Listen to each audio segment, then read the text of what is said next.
اب ایک اعتراض یہاں پر یہ پیش آتا ہے کہ جب خلافت مولا کا حق تھا تو مولا نے اپنے دفاع کے لیے تلوار کیوں نہ اٹھائی؟ یہ اور لوگ اعتراض کرتے ہیں کہ جب خلافت مولا کا حق تھا اور مولا پر ظلم ہوا، مولا کے گھر کے دروازے پر آگ لگا دی گئی، تو علی نے تلوار کیوں نہ اٹھائی؟ وہ علی کہ جس نے خیبر کو فتح کیا ہو، جس نے بدر و حنین کو فتح کیا ہو، اس علی نے کیوں تلوار نہ اٹھائی؟ اور مولا علی کے زمانے سے لے کے آج تک یہ سوال پوچھا جا رہا ہے، نادان لوگ پوچھتے ہیں، حتیٰ کہ اپنے بھی لوگ پوچھتے ہیں کہ مولا نے تلوار کیوں نہ اٹھائی؟ سوال تو پیدا ہوتا ہے۔ مولا کے زمانے میں بھی یہ سوال پوچھا گیا، خود مولا سے پوچھا گیا۔ کتاب شیعہ اور جابر حکمران میں نقل ہوا ہے، ایک شخص نے مولا سے کہا، یا علی، جب خلافت آپ کا حق تھا تو آپ نے تلوار کیوں نہ اٹھائی اپنے حق کے لیے؟ آپ کیوں خاموش رہے؟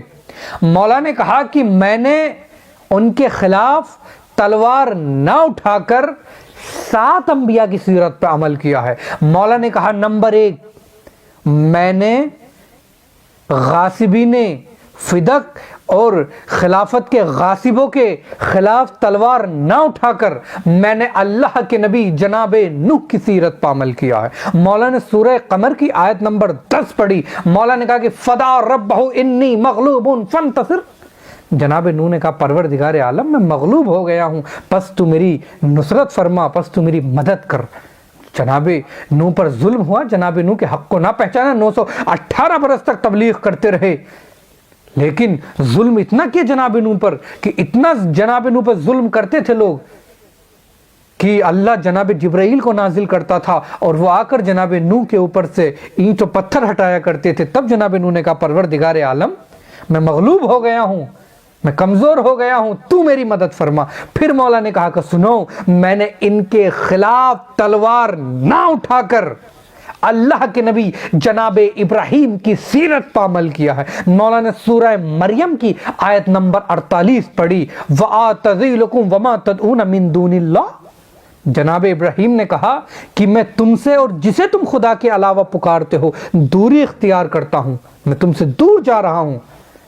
جناب ابراہیم نے لوگوں کو سمجھایا کہ بتوں کو نہ پوجو، لیکن لوگوں نے جناب ابراہیم کی نہ مانی۔ پھر جناب ابراہیم نے کہا کہ دیکھو، جسے تم اللہ کے علاوہ تم سے اور جسے تم اللہ کے علاوہ پکارتے ہو، میں تم سے دوری اختیار کرتا ہوں۔ مولا نے کہا، میں بھی ان سے دور ہو گیا۔ پھر مولا نے کہا کہ سنو، میں نے ان کے خلاف تلوار نہ اٹھا کر اللہ کے نبی جناب لوط کی سیرت پر عمل کیا ہے۔ اللہ اکبر۔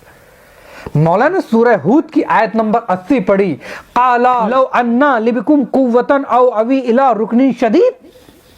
جناب لوط نے کہا، کاش مجھ میں تم سے لڑنے کی قوت ہوتی، طاقت ہوتی، یا کوئی میرا پشت پناہ ہوتا، یعنی کاش کہ میرے ساتھ لوگ ہوتے تو پھر میں تمہیں بتاتا۔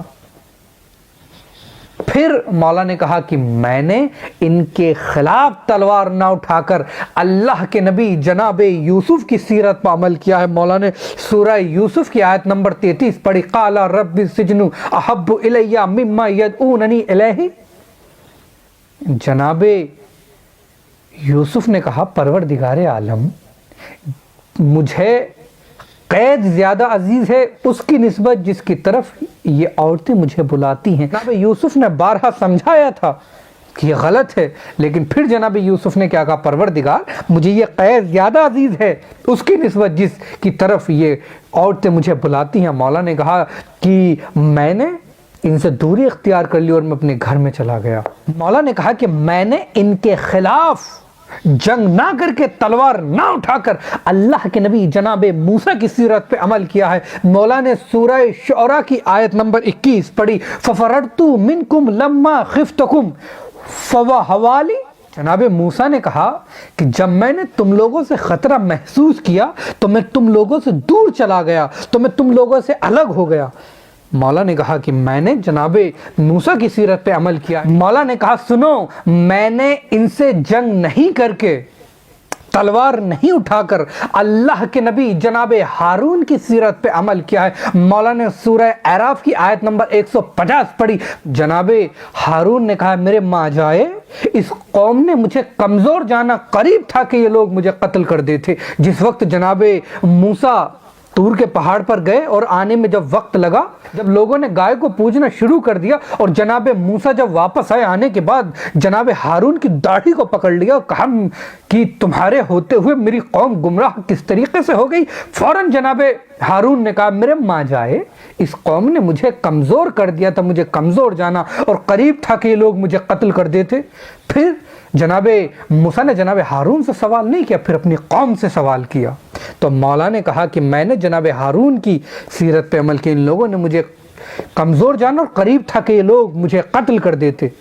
پھر مولا نے کہا کہ میں نے ان سے جنگ نہیں کر کے اللہ کے نبی جناب محمد مصطفیٰ کی سیرت پہ عمل کیا، اس لیے کہ جب جناب محمد مصطفیٰ نے خطرہ محسوس کیا اور پھر غار میں چلے گئے، دوری اختیار کر لی کافرین و مشرکین سے۔ تو یہ ہے، لیکن کچھ لوگ کہتے ہیں کہ اچھا پھر یہ بتائیں مولا نے جمل اور صفین میں جنگ کیوں کی، جمل اور صفین میں تلوار کیوں اٹھائی؟ یہ اعتراض ہوتا ہے پھر کہ اچھا اگر یہ بات تھی چلو ٹھیک ہے مان لیتے ہیں کہ مولا نے تلوار نہیں اٹھا کر 7 انبیاء کی سیرت پہ عمل کیا، تو پھر مولا نے جمل اور صفین میں کیوں مولا نے تلوار اٹھائی؟ تو آپ سورہ مزمل کی آیت نمبر 10 دیکھیے، سورہ مزمل کی آیت نمبر 10 میں پروردگار عالم ارشاد فرماتا ہے وَاصْبِرْ عَلَىٰ مَا يَقُولُونَ، اے میرے حبیب یہ جو لوگ دل آزار باتیں کرتے ہیں اس پر صبر کیجئے۔ پھر پروردگار عالم نے سورہ قلم کی آیت نمبر 48 میں ارشاد فرمایا فَاصْبِرْ لِحُکْمِ رَبِّکَ، اے میرے حبیب بس صبر کیجئے اپنے رب کے حکم کا۔ پھر سورہ احقاف کی آیت نمبر 35 میں کہا 35 میں میرے حبیب آپ صبر کیجئے۔ پھر سورہ نحل کی آیت نمبر 127 میں کہا ہے میرے حبیب آپ صبر کیجئے۔